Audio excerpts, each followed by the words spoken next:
Ignition sequence start. 3, 2, 1. Houston, we have a problem. Liftoff. We have a liftoff. We copy you on the ground. You got a bunch of guys about to turn blue.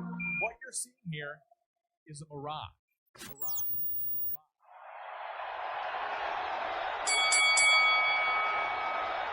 Are you ready? Debate fans, are you ready? For the handful in attendance and the thousands watching across the world, brought to you tonight by Jeranism, the #1 YouTube channel in all of existence. Ladies and gentlemen, let's get ready to rumble! Make sure your argument is tight. Wait, what? You must got proof if you so right. Wait, what? Don't get dismissed on false claims, cause you gotta bring the truths in the past. It don't matter if we're talking about racism, sexism, scientism, paganism, socialism, communism. Talk about capitalism, atheism, globalism. What about creationism? It don't matter what the ism. Live on debateism. Welcome, everybody, to Debatism. It is episode number X9. It is Debatism X. We've got Shawn Hawkins going against Brian Leake from Flat Earth Tests. A debate on the shape of the Earth. Welcome, everybody, to the show. Let's bring on the two gentlemen, or at least we hope they'll remain that way. Let's see. There we go. First, we got up Shawn Hawkins. Shawn, go ahead and tell people who you are. Say hello. Hi, I'm Shawn Hawkins. I've been around the Flat Earth debunking community for about 5 years now. And I'm here to prove beyond a shadow of a doubt that the Earth is not flat and it is spherical. All right, awesome. Looking forward to that. And I do have a note here that Dave Weiss wanted me to tell you hello from him. Don't know why. He just said to say hello. And then also he wanted to make sure if you're single to get the Flat Earth Sun, Moon, and Zodiac Clock app. Next week comes out the Matchmaker, so you can find somebody to spend the rest of your life with. Well, I bought that when it first came out, and all right. I debunked every video on his app. So every video? Wow. You debunked every one. All right. Good for you. Brian, say hello to everybody. Tell them where they can find you and all that fun stuff. You're on mute. You are frozen. What's going on, man? You can find me at Frozen. You can find me at Frozen. You're back. We see you. Okay, you can find me at Flat Earth Test. And pretty much that's about it, man. Let's get it on. We got Hawkinism, globalism, bullshitism, crackerism. Let's get it on, man. Okay, here's the, we'll let Shawn go since he's never been on the show before. I know you were on episode number 1. You were one who kicked it all off. So you don't get to flip the coin. Shawn, do you pick Debatism X for the coin flip or modern day debate? Either one. No, pick one. Flip it. Pick heads. He chose heads, which would be the top one. Modern day debate is heads. It's Debatism X. All right. Go ahead, Brian. You want to go first or second? I'll go second. Okay. So, Shawn, you have 6 minutes. We're going to do 6-minute intros, then 30-minute clock to the end. You get 2 buzzers, which, of course, don't use during the intros. Those are for the back and forth. And your 6 minutes starts whenever you want to start it. Are you going to be sharing during your intro or no? Will I have a chance to share during the longer section, or is this the time to present? Whenever you want. It's up to you. You can share them both. That's fine by me. I guess I could just describe what I'm going to share later. The angles to polaris. Oh, I'm sorry. Oh, it's okay. I'll have you start right now. 1 second. Just make sure you let me know if you want to share screen. Okay. All right, ladies and gentlemen, here we go. We got a debate on the shape of the Earth. Actually, I have a video to share. Okay. For my presentation. Sounds good. We'll start you right now, and you can. I'll have the screen ready for you if you share. All righty. Let me see if this works here. Oh, you haven't done it before. Hit the share screen on the bottom of the screen. I see. And then it should give you an option. Yep. And if you select that, I should see it. We'll make sure here. Yep, I see it's an iPhone screen or something. Yeah. Okay, let's get started. Ladies and gentlemen, here we go. It's Debatism X. And by the way, I'm on the clock and on moderation, so I am going to be probably not looking at the chat a whole bunch, but I'll see you guys after. If you want to have a question answered, you can send a super chat of any amount or a Rokfin tip of any amount, and we'll get to those at the very end. All right, hold on a second. Oh, sorry. I lost the video. No, see, I can't do that. Hold on. Well, we see your whole screen. So right now we see like a phone screen. Well, that's what it looks like. And then when we saw you minimize that and something there it else goes. came up. Okay. It looks different. The layout looks different. Oh yeah, that's because I haven't changed it for everybody yet. It's going to look like this here. All right. It may look a little blurry, but I'll describe what I'm doing. There's no audio, so don't think you're going deaf. Sounds good. All right, go ahead and get started. We'll start the clock. Good luck. All right. What I did was I went out with my phone, filmed my garage, filmed it from orthographic view end on, and then I filmed the from the edge or the eave to the peak, and I'll show you here.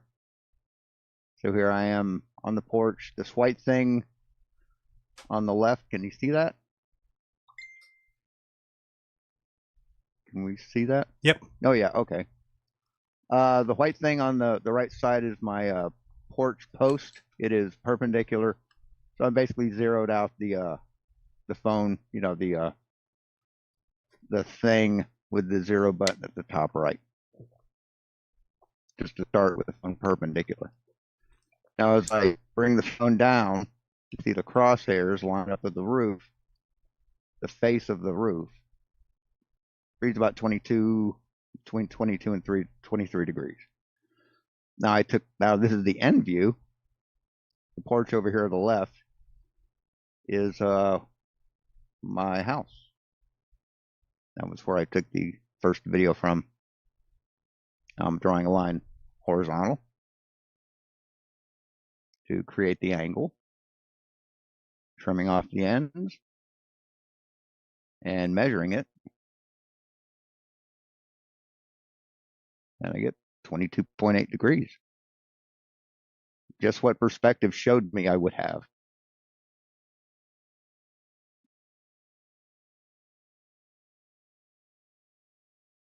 And just to recap, 22 something. And you have to take into account parallax, from looking up at the roof, because I couldn't hold my phone up in the middle of the roof. And this is what I'm doing here is bumping around with controls that don't work quite right, because GeoGebra was not created by a graphics person. It was created by a mathematician. So line CD is your line of sight above the flat Earth, which is AB. I'm putting the sun in. Point E is the sun.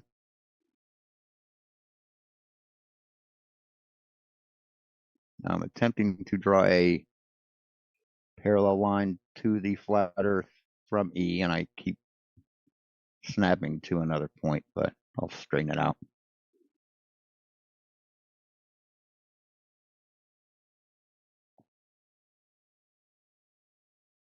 See what I mean? Huh.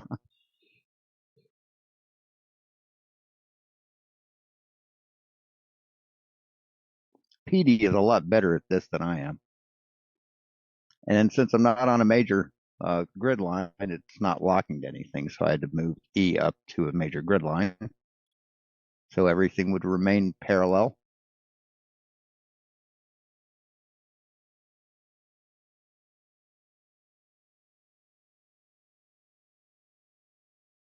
So I just changed the location of the sun.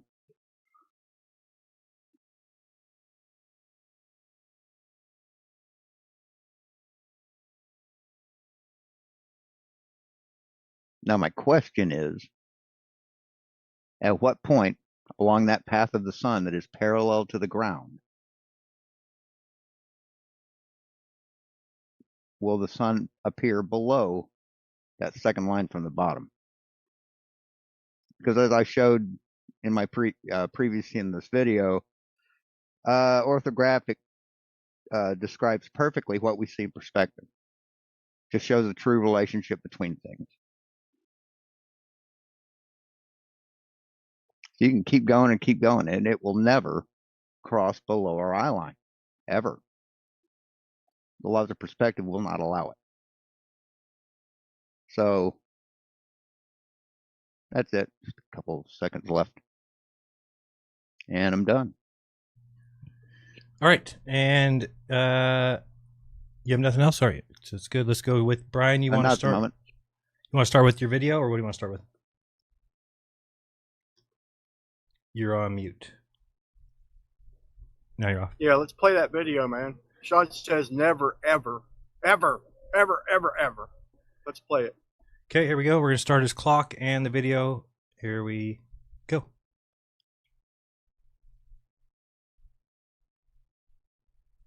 Predict the distance to horizons. And it's not that we couldn't give them a formula. It's just that it would be wrong. Like the globe horizon distance predictions are wild. Yeah. I had to stop share. How do I? Okay. Sorry about that. No problem. You should see it on my. Can you rewind that? Yep. Okay. Yeah, I will. Yeah, I'm sorry. Sorry, Brian. Sorry. Okay, here we go. And I'll start your clock over. Let me do that real quick. Oh yeah, 5:23. I'll just know when to start it. Hold on one second. Let me get down to 5:20. Is good. Okay. Good. All right, here we go. So a lot of globers ask us for a formula to predict the distance to horizons. And it's not that we couldn't give them a formula. It's just that it would be wrong. Like the globe horizon distance predictions are wildly inaccurate. On screen, we have a 20-foot viewer height. So based on that buoy, I'm going to show different horizons from the same location. And what we're going to see is that there's no way to accurately predict the distance to the horizon. We've been trying to tell these bullheaded globers this for years. But in reality, on hot days, on cold days, the horizon will vary. Down low to the water, up above the water. On land, the horizon will always vary. They try to apply math to temperature gradients and density gradients, when in reality, there is no way to accurately predict horizon distances. Collectively, we spend hour after hour just out filming reality to present to people like Toon and Shawn, and all they do is deny that reality. It's critical to remember that things below true level will never appear above true level, and things above true level will never appear below true level. There once was a time I would have just said McToon is wrong, but we've showed him so many demonstrations over the years that the man is a blatant liar. He is not honest at all. We have showed him that the surface of water itself can sometimes appear above eye level. His own team has showed him that, and he still just keeps making these claims over and over. See, here's the problem, guys. We have spoiled these globers with so many zoomed-in horizons, they think we have P1000 for eyeballs. But in reality, the horizon itself is literally our limited angle to the surface. So you're not going to get a big difference in horizon location just from zooming in, because zooming in barely changes the angle. You would still see the gap between the surface of the water, because these are usually over water, the surface of the water and the part of the object that you can see. There'd be a gap there. It'd just be blurry in most of the proposed explanations. You just have a blurry part. You say the way we predict it, there'd be a gap there at the bottom, and it'd be blurry. So kind of like that, Toon, kind of like reality. Or you must mean like that, right, Toon? And you say it while laughing, and literally on a clear day, that's what we see. Also, you said that flat earthers can't zoom in and pull back the bottom of things. So where's the legs? Let's zoom in and see if we can get the legs back. And what do you know? We're missing the bottom. We zoomed in, and there's the legs. But never go below the horizon. That's how perspective. We have demonstrations that show this on flat surfaces. No, we don't. You have fake ass experiments. That's what you have. You have lies that you've made videos of. That's what you have. No reason why it should be below my eye level. Ever. Ever, for any reason. So never for any reason. And your tunes say the same thing. Never. Ever. So not like this one here, huh, Shawn? Or how about this one here? So when we're not there to defend ourselves, this is all they ever do. Toon, FTFE, Shawn, they're just full of shit. Like set basically straight out eye level, about 4 feet of water. And out there is New Dungeness Lighthouse, and it's entirely above eye level. It hardly even looks distorted. So I've got this theodolite set up straight and level, and that ship is above eye level. And I've got my tripod sitting nice and spot, and I'm measuring the angle to the surface of the water. So I can put my crosshairs right at the top of the water. And look at that, it's 3 to 4 arc minutes above eye level. So the water level is appearing 3 to 4 arc minutes above eye level. So the days we do get bottom-up obstruction, which is not every day, can we prove what's causing it? This is interesting because here, where we see the obstruction in the bottom image, we see that it's because the water or horizon is being refracted up. So is it safe to say that's always what's happening on days we get bottom-up obstruction? We have to do more testing, but it's not happening in the top image. And some days we get no obstruction at all, so it can't be Earth curve. Okay, tonight we've got a pretty crisp horizon. Oh, there goes the ship.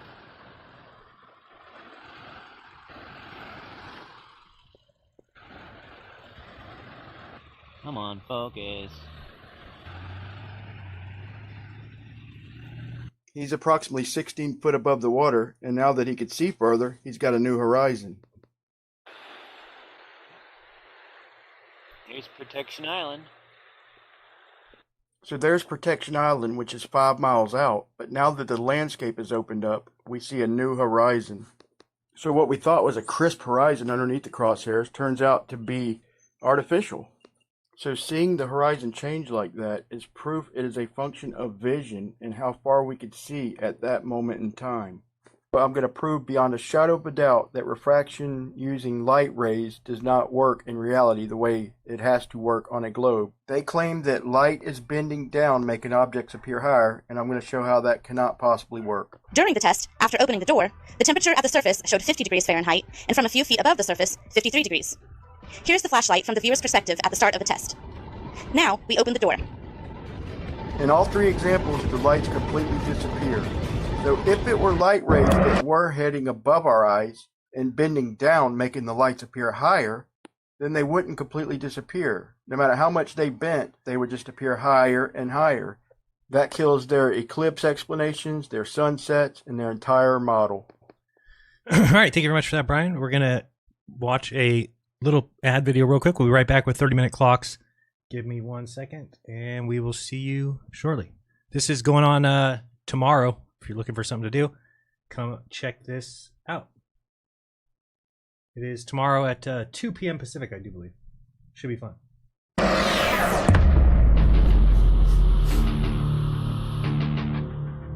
All right.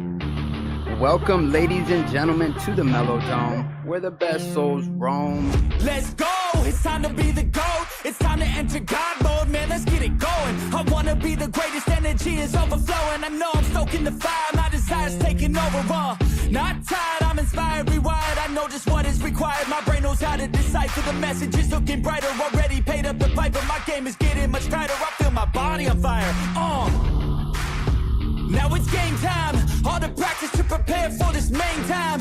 I could do anything, that's my baseline. Go ahead and do you, I'ma make mine. You gon' read me in the headlines. Always go up, I don't know a decline. On the glow up, getting better with time. Yeah, I'm about to hit my prime. The air is filled up with suspense. We've got our dreams we must defend, and we know what we represent. So we'll keep,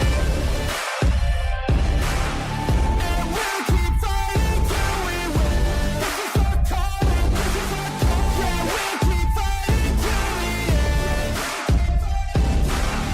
and we'll keep fighting till we win. This is our calling.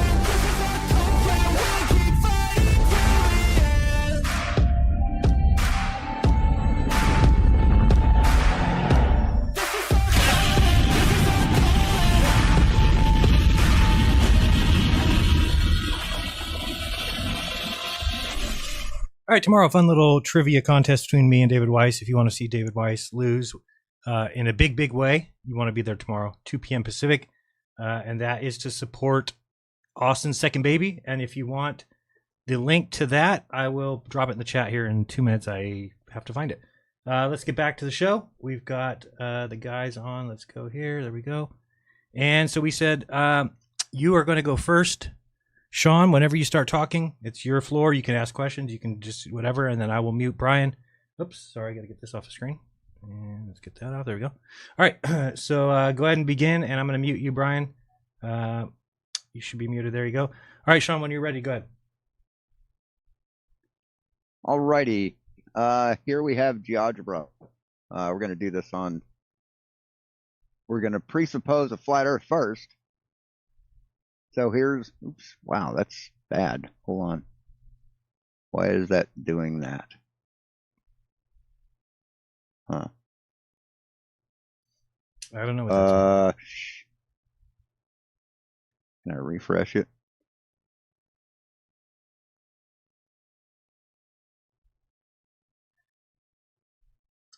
I'll pause you for 1 second. Okay. Try and reload it, see if that works. No. Okay, well, okay. We've seen how the flat Earth plots the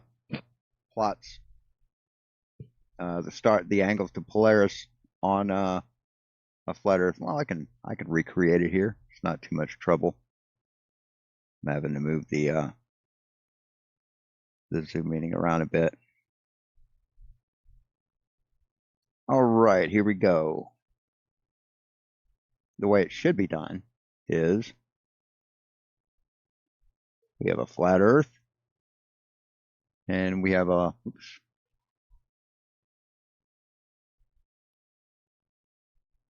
we have the zenith of Polaris. Now, if you move 10 degrees over,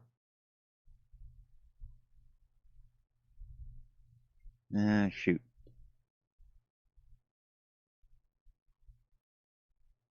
It's hard to recreate this. Anyway, I'm going to be imprecise with the angles, but the way it should be done is, let's say every two marks is 10 degrees. It should be plotted like this on a flat Earth, with everybody on the flat Earth looking at the same point in space where Polaris is. Now we know how high Polaris is because at 45 degrees north latitude, if we point a telescope up at 45 degrees, sorry about the crack in my voice, we get 3959. So we know that 45 degrees latitude is 3959 miles from the North Pole, which would be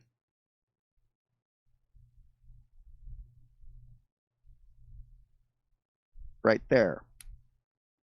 So I've demonstrated that orthographic view matches perspective, and these views from each one of these points to Polaris is the perspective view.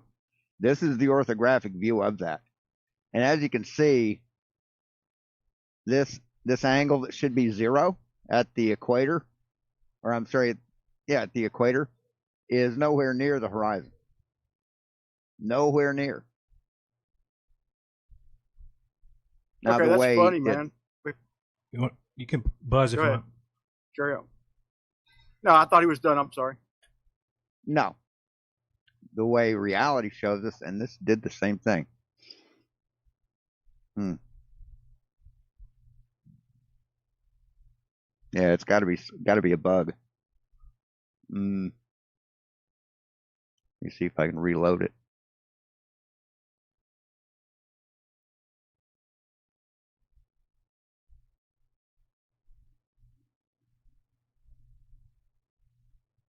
Oh, there it is.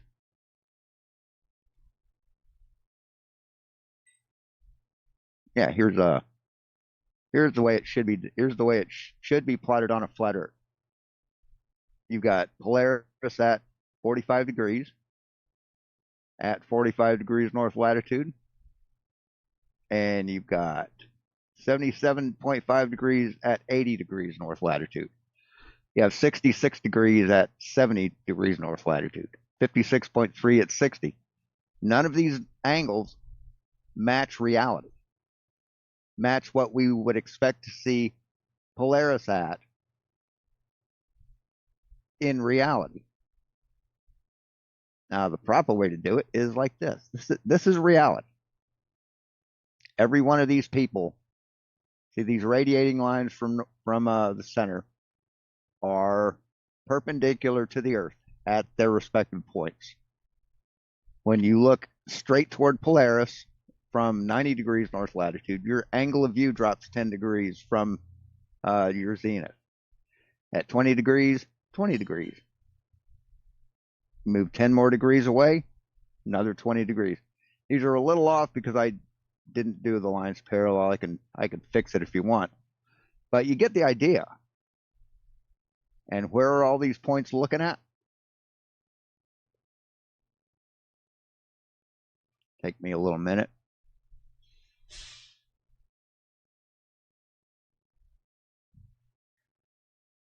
They are all looking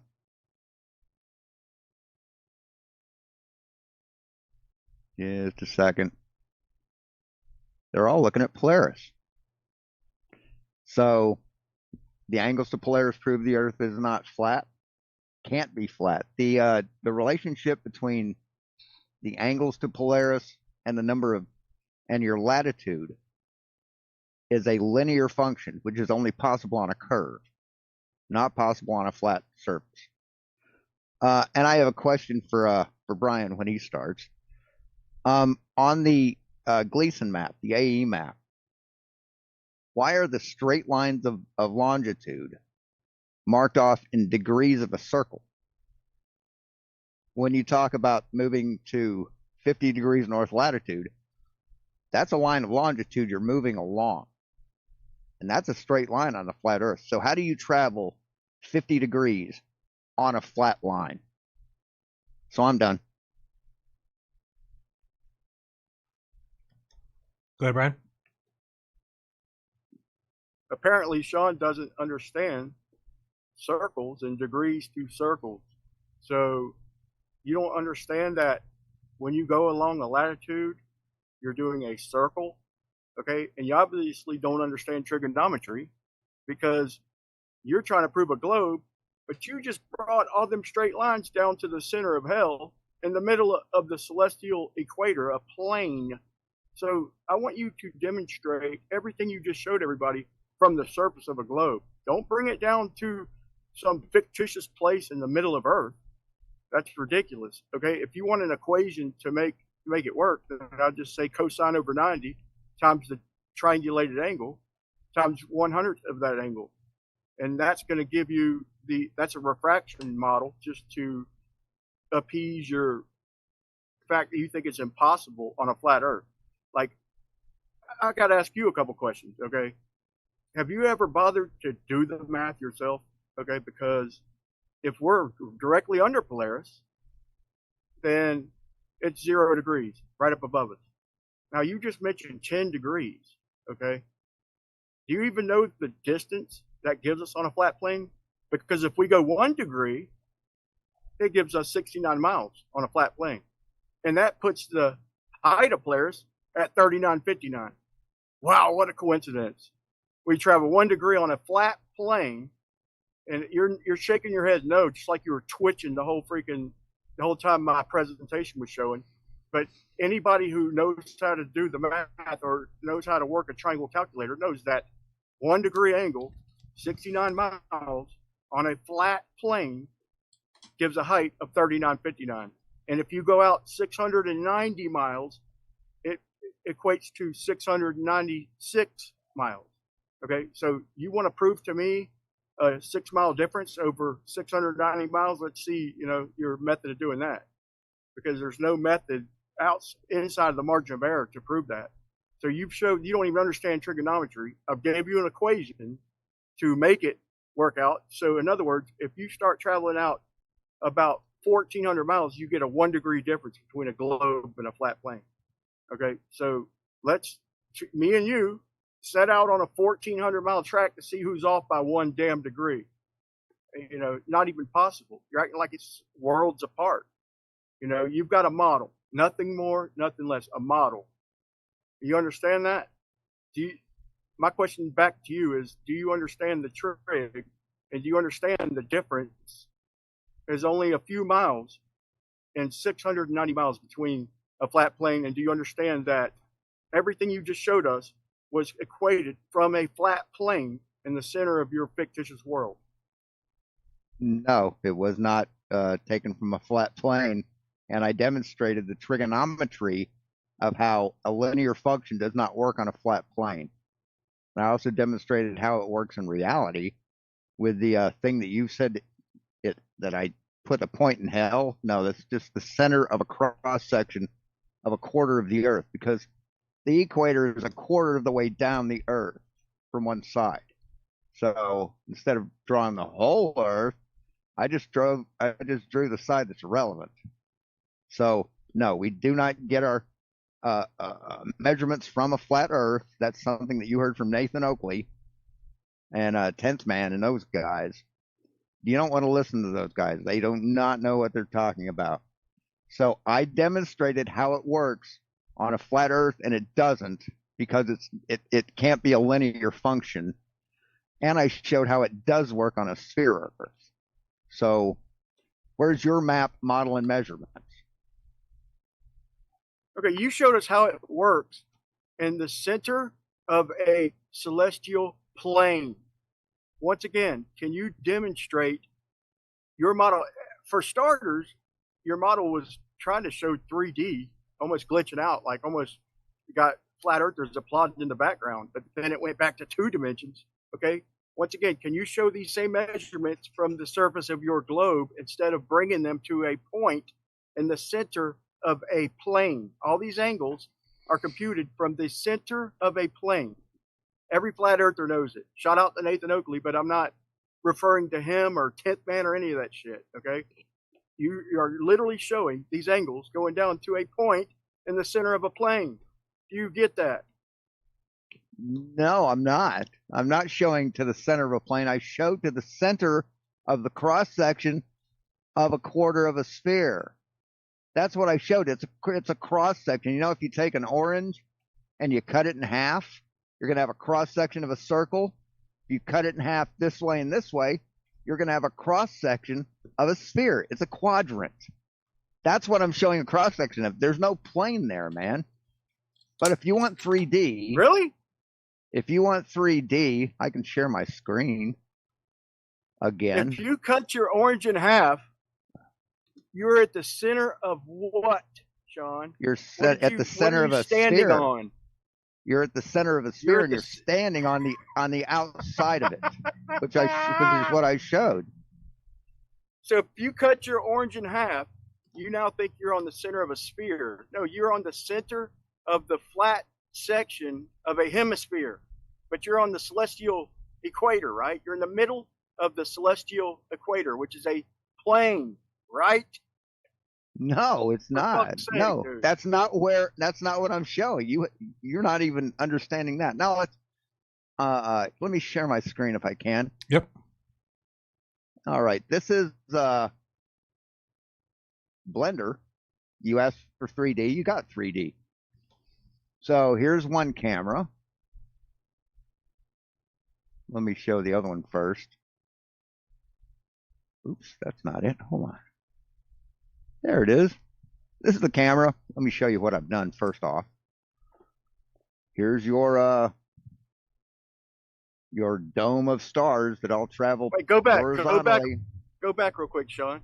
Go back where you just started. Back. Hold on. Bro, how are we going to get past this when you can't even admit that you're starting from the center of a celestial plane? How are we going to I don't care what you misunderstand. That's not where I started, from the center of a celestial plane. This right here is your dome of stars. This is the dome over the flat Earth with all the stars plastered on the dome. And these concentric lines are all the star trail paths. Okay, that's not your dome? This right here. No, that's the flat Earth dome, right? This is the flat Earth in a nutshell now show me right your, here. Show me your dome, please. I don't have a dome. Really? You can see What more dome? than 180 degrees, Sean? Can you see more than 180 degrees from wherever you're at? No, that's why I have two cameras, man. Bro, quit trying to just deny everything I say, and let's at least agree on the basics, bro. Can you see more than 180 degrees anywhere you're at on your globe? No. Okay, so show me your dome, your 180 degree dome, please. Right Show there. me how it's different from mine. Okay, so Right that's the there. same as mine, That's then, a right, dome. Sean? This is the sky. This is the sky. This yellow part is the sky.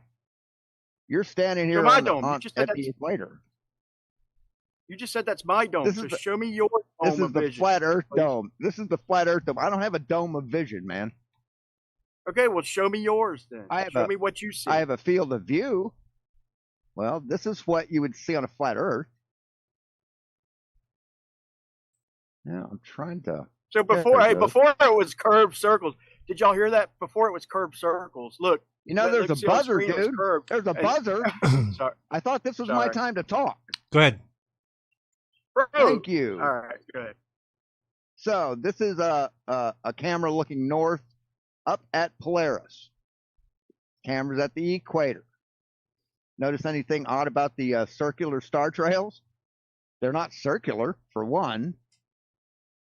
The focal length of this camera is up here. Let's put it at 50, just to be. Let's put it at 80. 80 millimeters. That's an 80 millimeter focal length, well beyond wide angle. And these star trails are not circular; they are oval. Now, if we go to the other camera, this is what you'd see on a flat Earth looking south from the equator. You'd see horizontal star trails that do not come to a central rotational point. Nowhere on this dome is there a central rotational point where the stars can revolve around a point in space. That's impossible on a flat Earth. Completely impossible. Okay, you still didn't show me your dome, but you said that was my dome. But then when you went back up to a top view, you said it's like circular or whatever. Okay, so show me your dome. But when you first showed your presentation, you showed the angles from a point on a plane projecting out, just like you just showed us. Okay, so keep it honest and show us your dome. Show us your 90 degree. Yeah. Show us your 90 showed or you your this. 180 degree view to your Polaris. Okay, so now show me yours. You You're don't have- saying how it you don't- doesn't work. You don't have a 180 degree view to Polaris. You have a field of view to Polaris. You have an angle to Polaris. But this right here, this curved line, this is the surface of the Earth. This is the surface of the Earth. Now, I could have drawn these lines up from here and left all these lines out in the center if it confuses you. But this is the surface of the Earth. This is not a plane. This is the quadrant of a sphere. The cross section of a quadrant of a sphere. Well, you just said it was flat Earth. No. Did you not? I said this is. Okay, now show me flat Earth this is then. Right here. Show me. That's flat Earth. Oh. Can you see it? Okay, show me the ground. Show me the ground in the sky. Show me, just put me under Polaris. This is the ground. This is the ground right here. This horizontal line where you got all the numbers 66, 56, 48, 45, 42. We don't Show see me your that. globe. Yeah, we don't. Right there. We've seen. There's no numbers on the screen. If you look at what we're seeing, it's just circles. I can't see what you're seeing. What I'm sharing is not coming across on the Zoom meeting. Sean, are you saying when you walk outside, okay, you're in your one little spot, your own little territory on whatever the F you live on? Okay, now you look right, you look left. So on whatever model, we're seeing 180 degrees, right? Can we agree with that?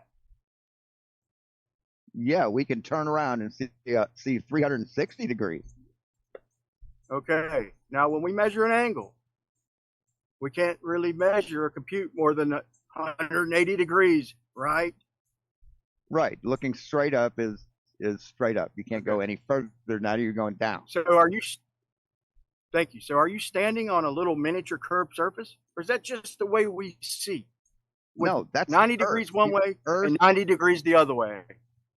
The Earth is a sphere of 3959 mile radius. It's huge. That's what you're here to prove. You're here to prove that. And that right all, there does. All you're doing is just showing us a celestial dome. So show me some calculations that extend past 180 degrees. Since you're so sure of your globe, show me one calculation. Why? Because I want to see if it's even possible.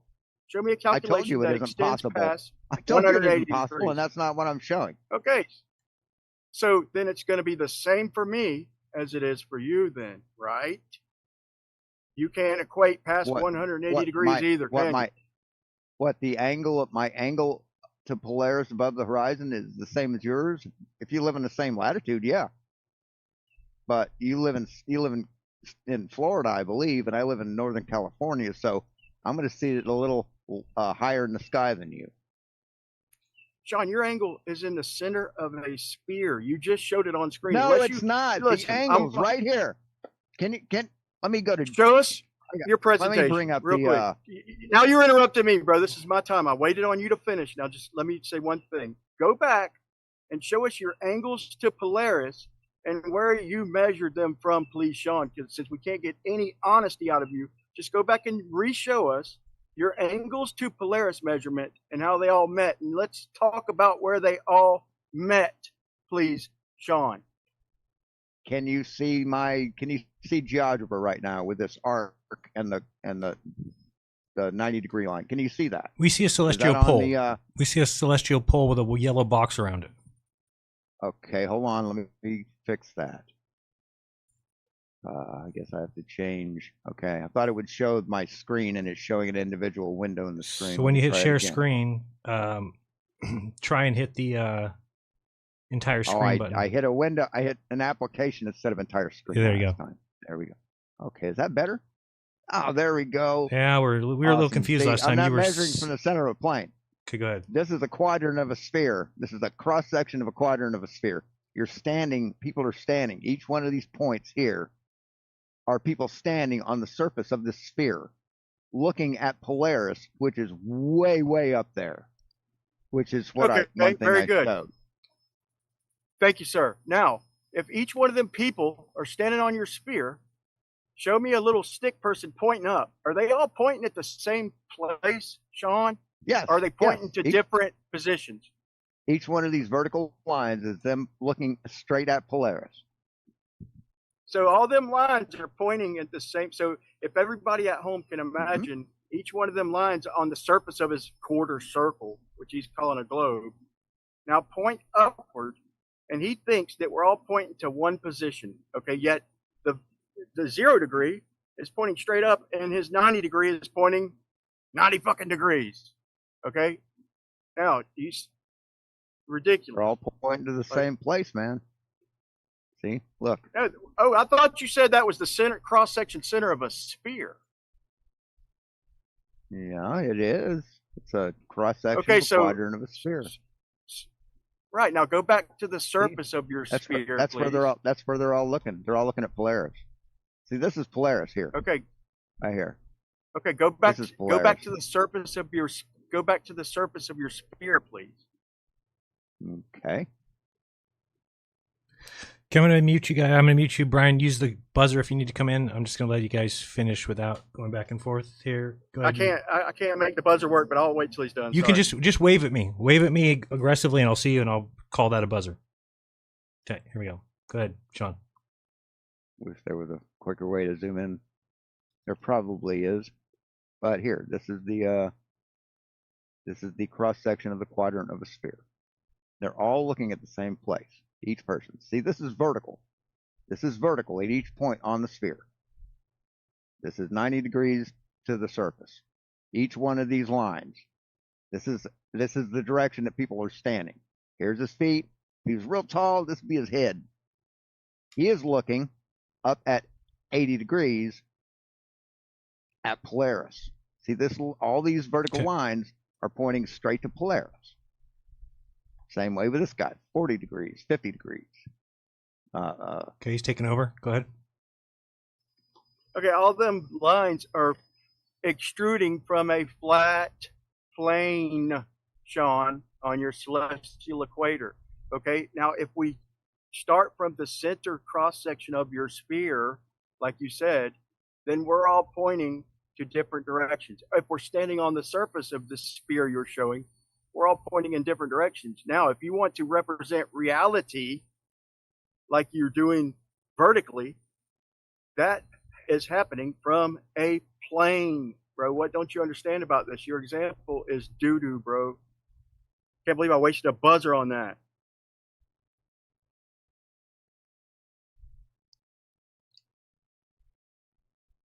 Go ahead, Sean, if you have anything. What plane are you talking about? There's no plane here. No plane at all. None. Your vertical lines, okay? Those see your aren't vertical lines going planes. from Those are bottom lines. to top, okay? They're parallel, right? Those. Mm-hmm. Okay. Yeah. And what are they all ending at? You say one A side's person's ending eye. at Polaris. What's It's a- the other side ending at? Okay. It's a line of sight going from the person's eye here on the Earth to Polaris. There's no plane there. Are they perpendicular? What, these horizontal, these vertical lines? No, they're them pointing I've already. to Polaris. These lines Okay, here, these radiating no, lines, those are perpendicular. Now you're pointing back to the lines from the surface of your sphere. Okay, now which ones do you want to discuss, bro? You're not going to play some BS on me. Okay, you've got lines from the center of your sphere pointing, diverging from each other. Okay, now let's talk about the lines you have going perpendicular, okay, to the cross section of your globe, your celestial plane. Okay, they are perpendicular. Are they parallel with each other? The lines going up and down, John. What, these? They are parallel to each other, yes. Okay, and so they're parallel then, right? So they're perpendicular to your celestial plane, right? Or the cross section of your orange that you just cut in half, right? No. For fuck's sake, dude. No, they aren't. They're at an angle to perpendicular.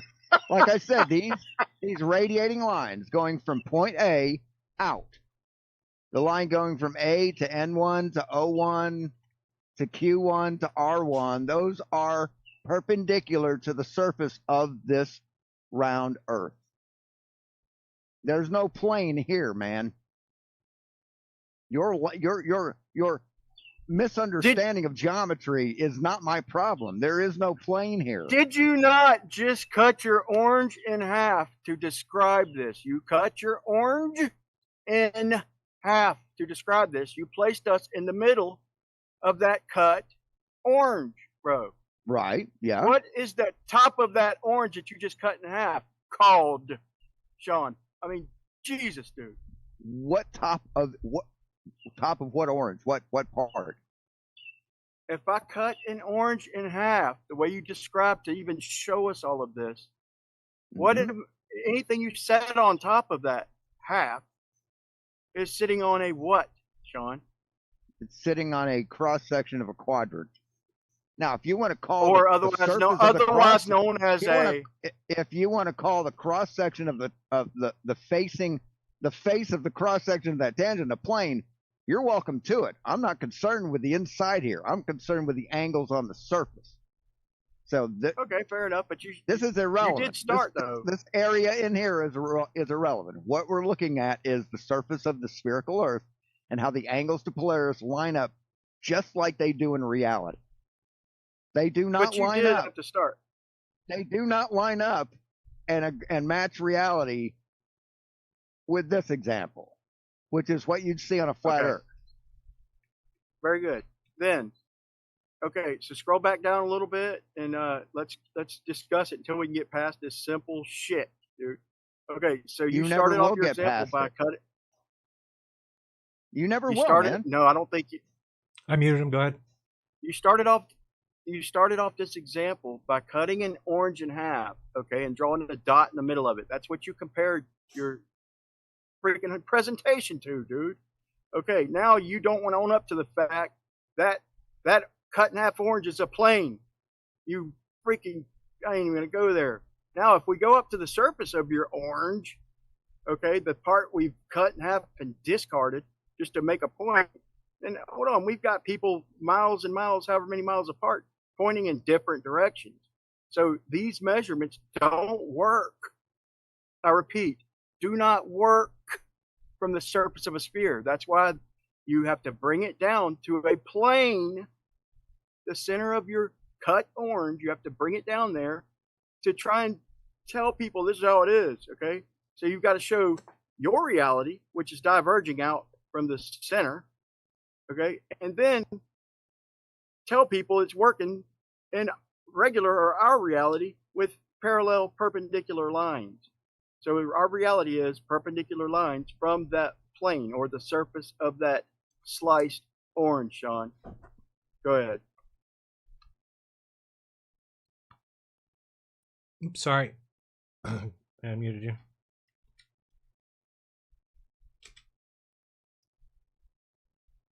There you go. Oh, I unmute. I got it. Sorry. Go.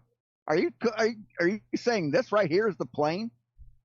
This line, AQ7.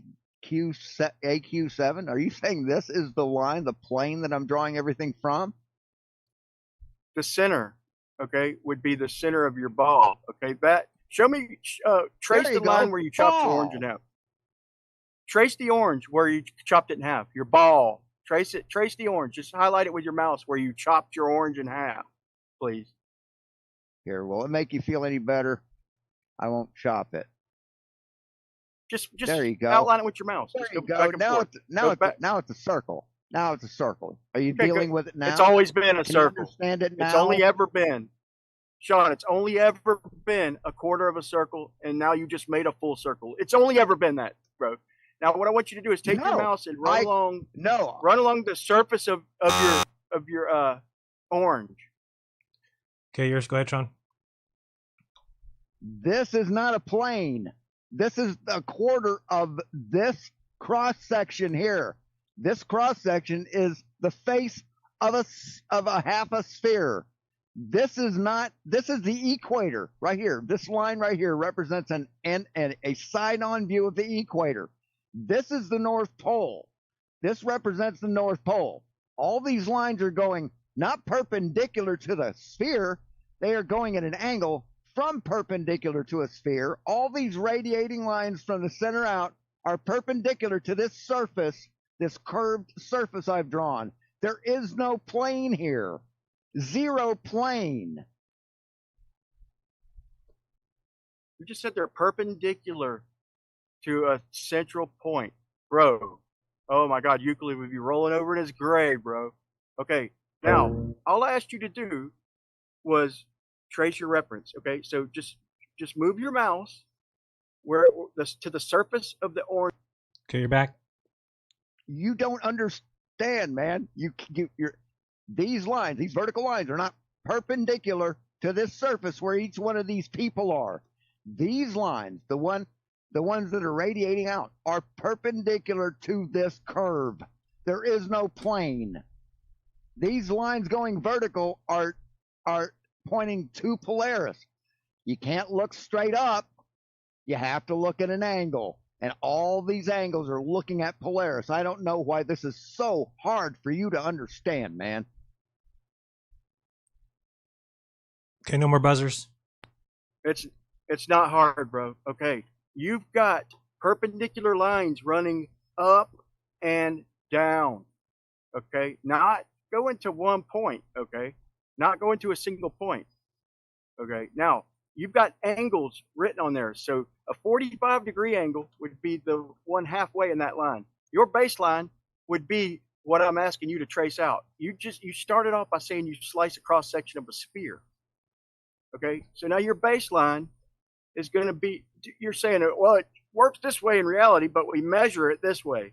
Okay, fine. Just admit that, bro. Say we measure it down to a central point, But when we're talking about it in reality, we show parallel lines, perpendicular lines. You just said perpendicular lines, okay?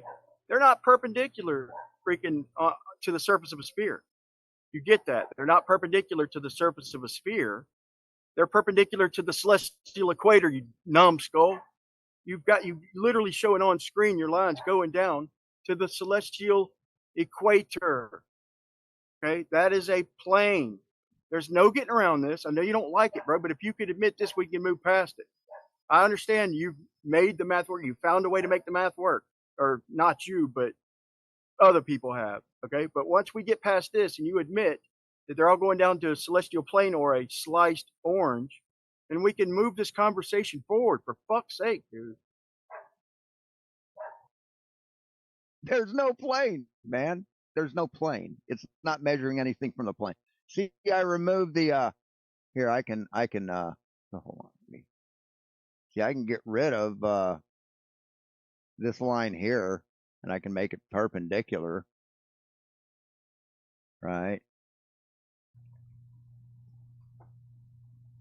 I mean that's perpendicular to the edge. See, this is perpendicular to this curved surface. I don't give a crap about this line and this line or the blue inside. The surface of this curve is what we're worried about. See, this is the zenith of the person at 90 degrees or 80 degrees north latitude. They have to look down 10 degrees to see Polaris. How are you not following this, man? This right here is not the baseline. This is not the baseline. These lines are radiating out from here so I could line them up better to be perpendicular to the surface of this, or to this curve. What are you getting about this, dude? Bro, no shit, Sean. Okay, no shit. So now you're saying, okay, that them lines all stop. Okay, so, but where do they meet if we just keep going down in your sphere? If we take them lines you have projected, the vertical lines, where do they all intersect? These vertical lines that point straight to Polaris, they stop at the eyesight of the person on the surface of the Earth, man. They don't extend down. Okay, well, keep going. Keep going past the eyesight, Sean. What do you mean going past the eyesight? Dig deep. Dig deep, bro. Dig deep. Keep on going down and chop into your sphere. No, keep your line going.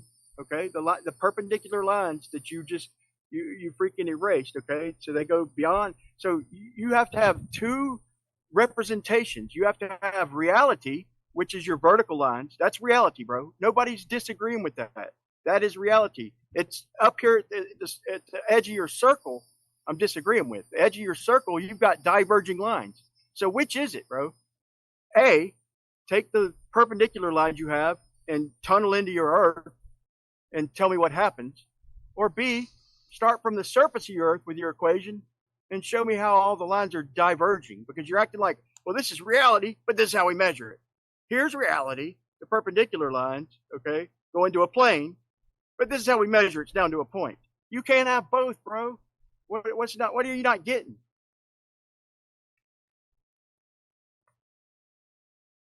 Our perpendicular, if you take a styrofoam ball and you take skewers and you push it into the ball perpendicular to the surface of the ball, are they all going to meet? Are all the tips going to meet at the very center of that ball? Yeah, that's what I'm describing here. Yes, yeah, they are. Now do the math. Lines that go from the center of the sphere out to the surface and then extend up as the zenith that is above the person that's standing right here. On this one, this is the zenith of the person standing right here. For this person, this is the zenith of the person that's standing right here. What don't you understand about this? These vertical lines, these lines going from top to bottom on the screen, those are from the eyesight of the viewer at 60 degrees, at 70, at 80, at 90. This is where the person's looking. All these vertical lines, they're looking at the same place, and I'm not going to scroll out again and show you Polaris where they're looking. Okay. So if we all went down to the center point, okay, from each of your degrees, we'd all be looking in different directions, right? No. Okay, so No, reality they're all is looking at the same direction. They're all looking at Polaris, man. Nobody's looking straight up. They're all looking at Polaris, except this guy. He's looking straight up because Polaris is straight up. this is ridiculous, dude. We need to talk about the horizon and why Yes, we it came here is. to It begin most with. certainly is ridiculous. Okay. Yeah, let's move on. All right, quiet. No, forever Let's- and get anywhere here. All right, since we got a few minutes left, let's get past this, okay? So in my opener, I showed, for one, I got to ask you a question to see where I got to start from. Okay, I can show a horizon, from pretty much any surface, depending on how low I get. Do you agree that there's a horizon on a plane? Even on a flat plane, Shawn, you agree there would be a horizon, right? It'd be too far to see, and it'd be blurry, and it would never block anything in front and in back of it. It would never obstruct anything. And I Would have there a be a question. horizon? Let me ask you a question. I just answered your question. Let me ask you a question about your presentation. How is it that you guys can seem to replicate an effect that it takes ships at sea miles and miles, dozens of miles to accomplish on a 10-foot flat surface? How is that? Just by opening a door and letting a little cold air in, Shawn. It's not magic, buddy. If we're gonna freaking scale something, see, my model and my side like to use reality demonstration, not just some fantastical shit that you dreamed up in your mind that doesn't scale. The great scale negator, like, well, if we were bigger, we'd be able to explain gravity and we'd be able to explain all this stuff. Okay, we're scaling reality and just letting in some cold air, Shawn, and that light is disappearing right in front of the camera, or going to a pond. On a good calm day, you got a nice flat piece of water. Your globe says there should be 3/4 of a millimeter of curvature. Yet when I'm a 1/2 inch above with the camera, with a 2-inch light, it disappears right when I get down to a 1/2 inch. So you're not going to tell me Earth curve blocked that light. Now your response normally is, if you're like on team with your comrades, that light's refracting down. It's shining 360 degrees, but we're catching the lights, let's say, that was headed at our eyebrows. Okay, so it's appearing higher because it's coming in from a higher angle. We're not getting the lights that were coming right for our eyes. That light went below us. We're catching the light that was going toward our eyebrows or above our head, which is making the light appear higher. That's the ray diagram from Rumpus, Toon, FTFP, everybody. If you disagree with that, let me know. But my question is that how can a light disappear completely if it's refracting downwards at 360 and shining 360 degrees? How is that even possible, Shawn? You showed an inverse temperature gradient, which makes the light go up. So you didn't show regular refraction that makes the light bend down. You showed the exact opposite, which is very dishonest. You've been told about this before. You've shown this presentation before, or something similar to it, and you've been educated on why that is dishonest. You've been shown. You've been educated on this. Why do you continue to lie about it?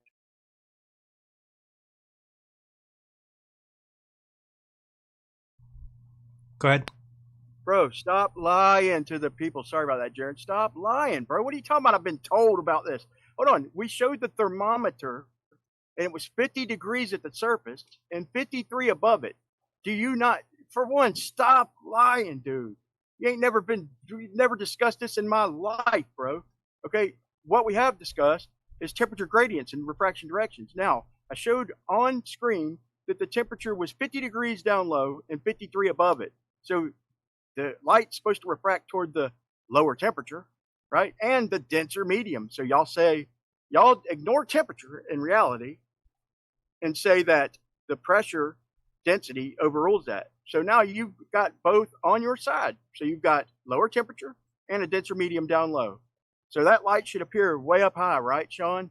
Since we showed on screen with the thermometer that it's perfect for downward refraction. So that light should not disappear, right, Shawn? It should just appear higher and higher and higher.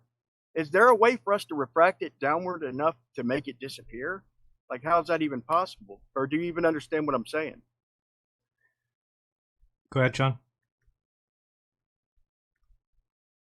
I'm not on mute. There we go. Yeah, I understand what you're saying. You're talking gibberish because you showed a video that introduces a temperature inversion, which makes the light bend up and not down. See, standard refraction light bends down. That's why we can see things that are further down. What you've done is you created a temperature inversion, which brings the light up, which is going to make the light go down.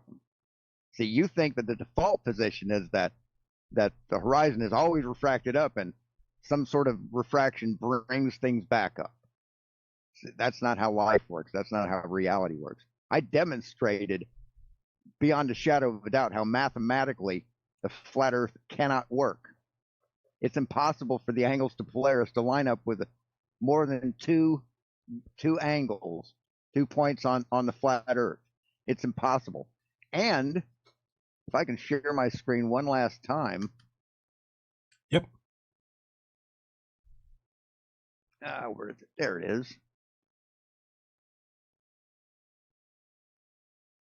If we do this,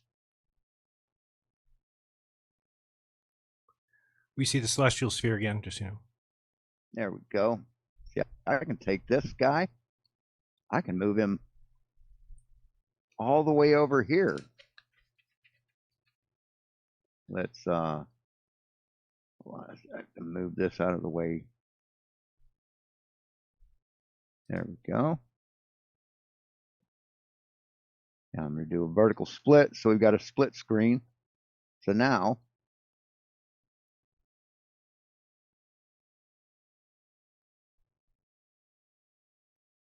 you look at the screen on the right, you see what the camera sees, and I'm rotating it up. It's at the equator, and that angle is about 30 degrees, 35 degrees. There's absolutely no reason why you shouldn't see Polaris in Antarctica. Absolutely none. There's no geometric reason why you shouldn't see it. Now, you talked earlier about me having to make up math to compensate. That's exactly what you've done, Brian. You've ignored refraction. You've ignored the effects of refraction, and you made up some convoluted mathematical formula that doesn't work in all cases, but seems to like put a Band-Aid on the problem in certain cases. See, that's being intellectually dishonest.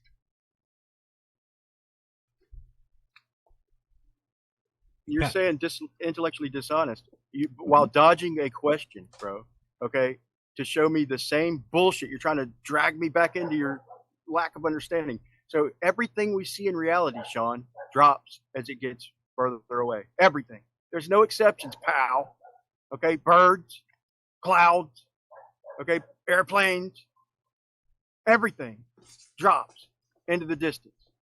So we expect nothing different with the celestial bodies. Sure, they take a little longer, but I just demonstrated at the beginning that if something's directly overhead and we measure 69 miles, we get a height of 3959, Sean. Okay, if we go 2 degrees, we get 2 times 69, 3 degrees, 3 times 69. Okay, now when you get 1,400 miles, you get a 1 degree difference. So if you want to see who's right, let's pull tape measures 1,400 miles, Sean. Okay, and dude, you're over 1,400 miles. What are we looking through? A ton of atmosphere. Yeah, through a ton of atmosphere, Sean. So my refraction equation, okay, I'm not making this as a claim. I just made this equation just to shut you up, bro, to be honest. Just so you quit saying, how does this possibly work? You got your refraction on your globe model. The sun is there, but it's not there. Well, it's there, but it's not there, okay? So it's an apparent position on either model, Sean. So don't tell me I'm dishonest, okay? Now, back to the question, okay? You said that it's an inverse temperature gradient. When we showed with the thermometer that it's 50 degrees down at the surface during the test and 53 above it. Okay, is that an inverse gradient, Sean? Or are you being dishonest, Sean? Get an inverted temperature gradient. If you flood the room with cold air and it rides it on the ground, yeah, it's going to be way colder at the bottom, so light's going to refract up. Yeah, it's a very dishonest test. What about on the pond with no open doors, Shawn? On the pond, we had a 1/2 inch observer height. We had a flashlight 400 feet away. Okay, you've got 3/4 of a millimeter of curve, Shawn. But when we got down to 1/2 inch height, okay, then the light disappeared bottom up, Shawn. Is that dishonest, Shawn? Yes, because it's it's doing a test. What, an inch from the ground, where the refraction is the worst. See, it's using refraction as a way to say, see, it don't work. But if you take standard refraction and you look at a ship at sea, it disappears bottom up because of the curvature of the Earth, which I demonstrated very well just now. So. Okay, did you see my when we actually looked through, instead of cameras, we looked through instruments, we seen that when we got obstruction, it's when the horizon itself refracted up. Okay, when the horizon was at eye level, we got no obstruction. But when the horizon refracted up, it blocked almost half of the lighthouse and the adjoining buildings. So how do you explain that without using camera? Use instruments, okay? So, I mean, what's your way around that? Do you agree that A, the horizon was above eye level of the theodolite that Jesse Gordon showed, and B, that it did obstruct the lighthouse and the adjoining buildings? Well, the horizon could never be above eye level if your eye is indeed level. And also, Jesse Kozlowski has shown you, has demonstrated diverging zeniths, which prove that the Earth is spherical. So, I said Jesse Gordon for one. Oh, sorry. Go ahead. Finish. I mean, parallel lines don't cross on flat Earth, right? They remain parallel, uncrossing, undiverging, unconverging. They're always parallel, same distance apart, right? No, I'm talking about reality. Flat Earth, yes. Flat Earth, yes. Reality. Okay. Now, when looking through a theodolite, Jesse Gordon, okay, Jesse Kozlowski and Tim Osmond went out, and they're one of the first globers. Me and Rakia Life, shout out to him, tried to tell people that occasionally, it's not that rare, but the horizon appears above our auto levels, above the crosshairs. We spouted this to George Numchucks. We spouted this to Jose. Even you on Jose's, y'all denied it until Tim Osmond and Jesse Kozlowski went and seen half a Strong's knob block through an auto level 6 foot above the Great Salt Lake. And he told y'all, and George, at that time, George Nachek went out and set up his theodolite. And then next time I talked to him, he's like, yeah, or actually it was Bev talking to him. Shout out to Bev and crew. And George said, yeah, I see that all the time. Yeah, of course the horizon appears above the crosshairs. It's refraction. I see it all the time. Okay, so are you still denying that that happens? Even after Jesse Kozlowski demonstrated it, Jesse Gordon demonstrated it, me and Rakia have claimed it and showed it way back when, and George Nachek, rest in peace, is demonstrated it. Do you still disagree that that is not? Well, chances are you took things out of context, you misquoted things, and you got stuff wrong. You're not a very honest person, so I'd have to see those videos for myself to judge. So I'm gonna withhold comments on them. But it's impossible to see. Well, it's impossible to see the sun below your eye level ever, as I demonstrated. Now you want to move to the sun? Yeah. Shawn, back up. In my opener, I showed three examples of Jesse Gordon. Okay, shout out to Jesse Gordon, and go to From Jesse if you want to see the full videos. Okay, there's really about 4 or 5. I just took 3 of his examples where his crosshairs measured out level and the horizon was above it. He measured like 3 arc minutes, and one of them, I think in all of them he did, but I just showed one of them where he leveled its crosshairs on the water surface, and it was above level 3 arc minutes. Your own person, he's been on this channel. Did you not watch my opener? And do you still deny it? And you want to talk about the sun all of a sudden? Yeah, I deny that the Earth is flat. And let's talk about the sun. Let's talk about how a 3,000 mile high sun could go out 6,000 miles and be at 0 degrees. Explain that. Is that the light not being able to get to your eye? Is that how that works? See, parallel lines never cross. So how can something 6,000 miles over your head ever be below your eye level? Bro, get your shit together, bro. Okay, at least answer the question before you move on. We will move on, but okay, Jesse Gordon. I showed 3 examples. Okay. Right, I said you're that saying parallel. I haven't seen the video yet, so I'm withholding judgment. I'm withholding a conversation for that. Everybody else comment did, on a Sean. movie that I haven't seen. No, I haven't seen the original. I haven't seen the original. I'm not going to take your cherry-picked edited video of it. No. He showed the measurements in the video. I'm not going to Sean. take your word for anything, man. So do you think I'm being dishonest by showing Jesse point his camera at the theodolite? Is that your out, Sean? I think you're dishonest for cherry picking from Jerry. I think you're highly Name ain't Jerry, Sean.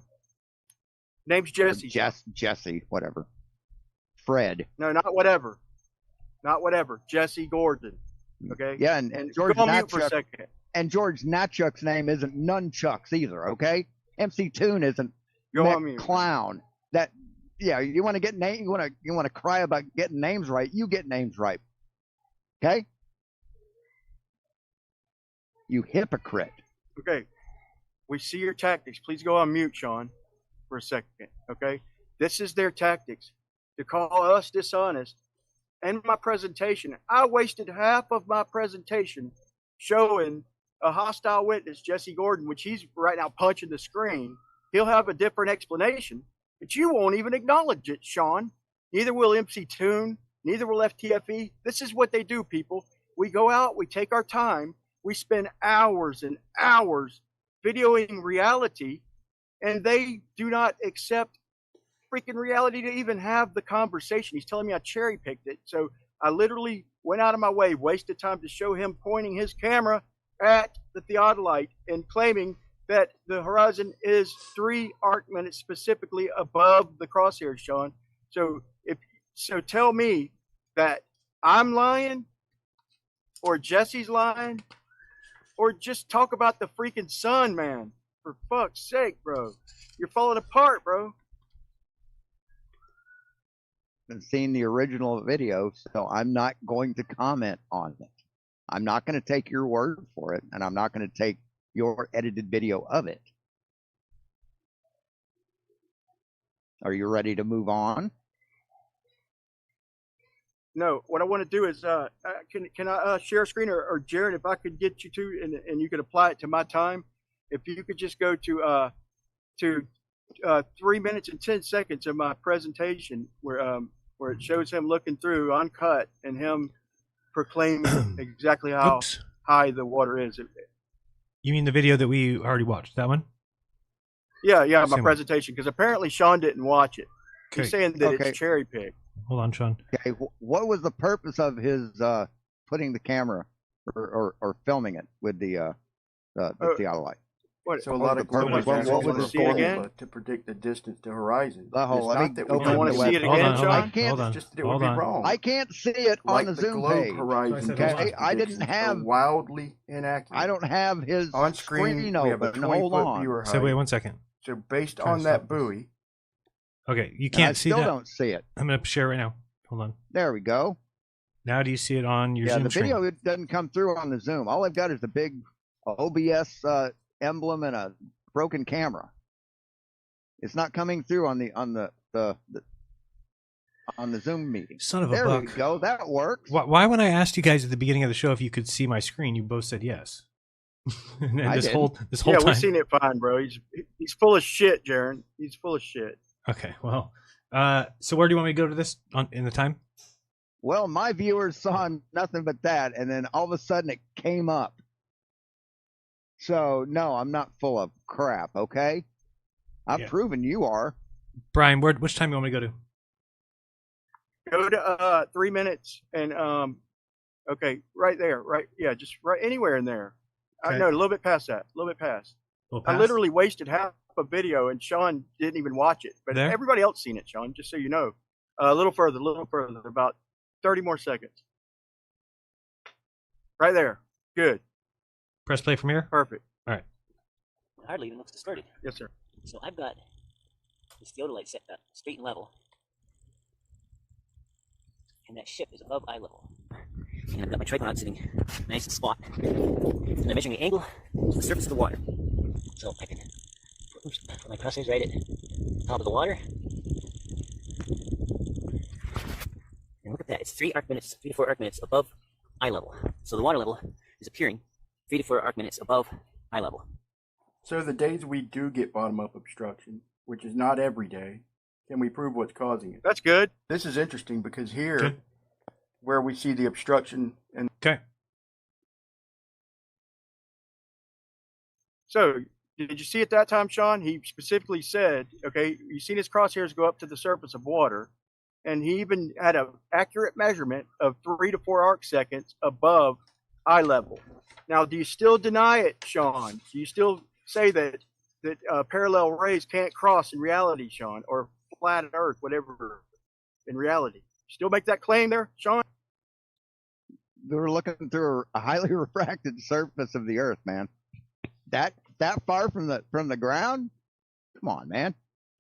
You've been told before that the effects of refraction are exaggerated that far from the ground. But see, dishonest flat earthers have to show that close to the ground because they think it proves their point. But the amount of refraction that you see is very predictable by the heliocentric model.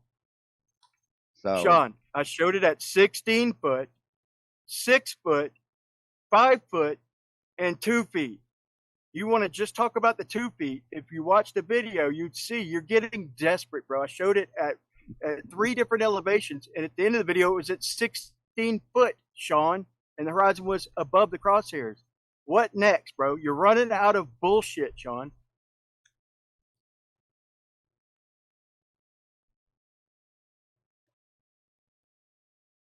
muted. There we go. Yeah, you've been told before that when you're that close to the water, refraction is the heaviest. Now at 16 feet, you saw the horizon above eye level at 16 feet. Is that what you're saying? Do we got to go? You asked me quick. Do we got to go back and watch the end of my video now, Shawn? Okay, if we want to, we can go to 5 minutes and 30 seconds. 5 minutes and 30 seconds. And this is Jesse again, the fourth one at 16 foot observer height, looking at so a lot of globers Protection ask Island for a formula to Figure out eye level. About